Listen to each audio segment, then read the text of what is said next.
Mēs pašlaik atrodamies Zvejniekciemā, kur es gribēju pastāstīt par vēl vienu mūsu uzstādītu granulu degli Viedrusu 22 katlā. Šim katlam iespējams ir no 5 līdz 10 gadiem, precīzi nezinu, aizmirsu pajautāt saimniekam. Uz viņa lūgumu mēs to uzstādījām šeit, tas ir 4 sekciju katls. Te ir 3 plauktiņi. Kādam nolūkam, lai tie taupītu granulas. Šajā gadījumā apkuras sistēmā ir 3-ceļu vārsts, kas darbojas pie 60 grādiem. Tas nozīmē, ka tas virza šķidrumu mazā aplī caur šo pārsedzi. Un tā sanāk, ka vispirms mums tiek uzkarsēts katls, un pēc tam aptuveni pie 60 līdz 70 grādiem mūsu 3-ceļu krāns atveras, un karstais ūdens jau iet pa radiatoriem. Mūsu māja ir 120 kvadrātmetru liela. Un šeit kas vēl mums ir uzstādīts? Šis Connect sensors. Tā kā nav rūtera, tas vienkārši darbojas kā bezvadu. Aiz šīs sienas ir istaba, tur ir radiators un tur mēs uzstādām temperatūru.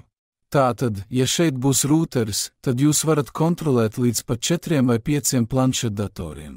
Ja jūs kādreiz vēlaties izīrēt savu nekustamo īpašumu, tad šajā gadījumā jūs reģistrējat šo Ferroli Connect uz savu e-pastu, un vēlāk, ja īrnieks pārtrauc ar jums sadarbību, jūs vienkārši maināt paroli savā vietālrunī, un tādā veidā viņam vairs nav piekļuvis šim vietālrunim un tātad arī deglim.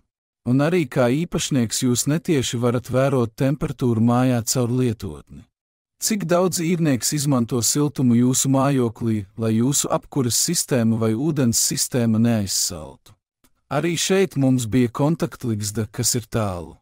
Šajā gadījumā tā bija pie šī sadalas skapja, un saimnieks atnesa šo pagarinātāju un pievienoja to, un pēc tam, kad es jau gribēju aizbraukt, es saimniekam piedāvāju šo pagarinātāju. Šeit ietilpst 52 kg. Ja māja ir 120 kvadrātmetri, tad šis apjoms dod plus 3 dienas. Attiecīgi, 3 dienas šeit aptuveni 3 dienas šajā bunkurā un sanāk, ka viņam pietiks aptuveni uz nedēļu, lai apsildītu šo māju, teiksim, starpsezonā. Un atgādinu, ka šeit ir ielīts šāds šķidrums Tatar -20, lai ziemā nekurinātu. Tas vienkārši tiek ieliets apkuras sistēmā. Bet, kad es ierados, te bija 0,6, tagad šķidrums ir uzsilis, paaugstinājās līdz 2.